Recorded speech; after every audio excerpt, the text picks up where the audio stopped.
रहैया भैया गाँव के रहैया दामन निवासियन, छत्तीसगढ़ के वासियन जी छत्तीसगढ़ हवासियन, छत्तीसगढ़ के वासियन जी छत्तीसगढ़ हवासियन। गाँव के रहैया दीदी गाँव के रहैया वहाँ मन मितानियन, छत्तीसगढ़ के वासियन जी छत्तीसगढ़ वासियन, छत्तीसगढ़ के वासियन जी छत्तीसगढ़ वासियन।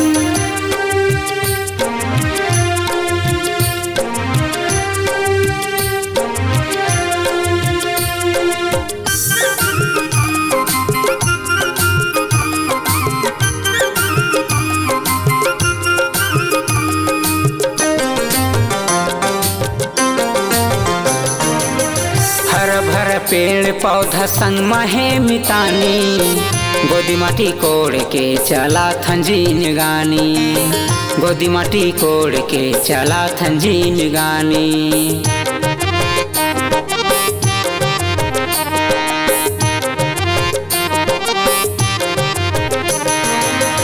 हर भर पेड़ पौधा संग महे मितानी, गोदी माटी कोड़ के चला थंजीन गानी, गोदी माटी कोड़ के चला थंजीन गानी।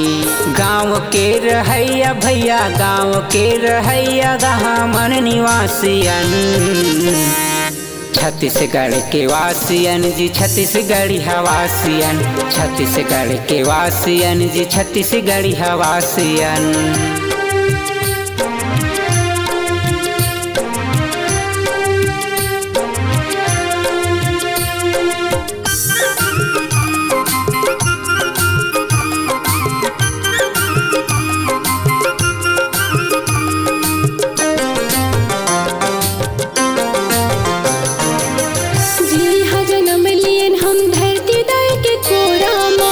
छत्तीसगढ़ लकई थे धान के कटोराना, छत्तीसगढ़ लकई थे धान के कटोराना।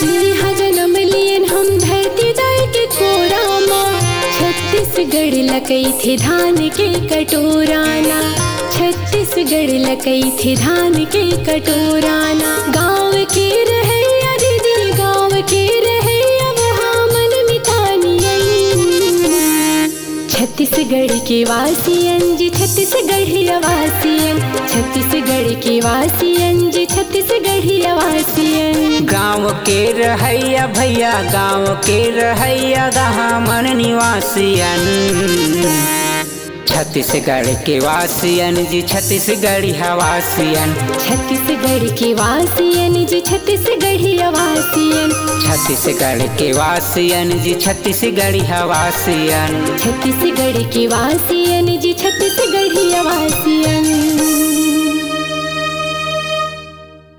इस गाने को देखने सुनने के लिए आपको दीप म्यूजिक चैनल की ओर से बहुत बहुत धन्यवाद। आगे ऐसे ही गाने देखने सुनने के लिए हमारे दीप म्यूजिक चैनल को लाइक शेयर सब्सक्राइब करने के लिए बिल्कुल ना भूलें।